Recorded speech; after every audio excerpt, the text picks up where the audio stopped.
Hi, my name is Lauren Ausderau. I just completed my internship at Therapy Boutique here in Auburn, Alabama, where my role every day looked a little different, whether it be buying and tagging inventory work with Shopify, merchandising the floor, or planning photo shoots for the boutique and running our social media.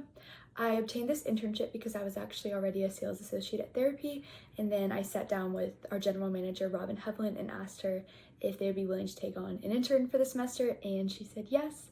I've really enjoyed getting to learn all the sides of the private sector of retail and work for a small business and really grow in my role there. Some of the three most important things I've learned with this internship is to be confident and trust your judgment, always take the initiative, and that hard work and attention to detail will get you noticed. And some advice I have for future interns is that a strong work ethic is really important and that it's great to trust your knowledge and your education.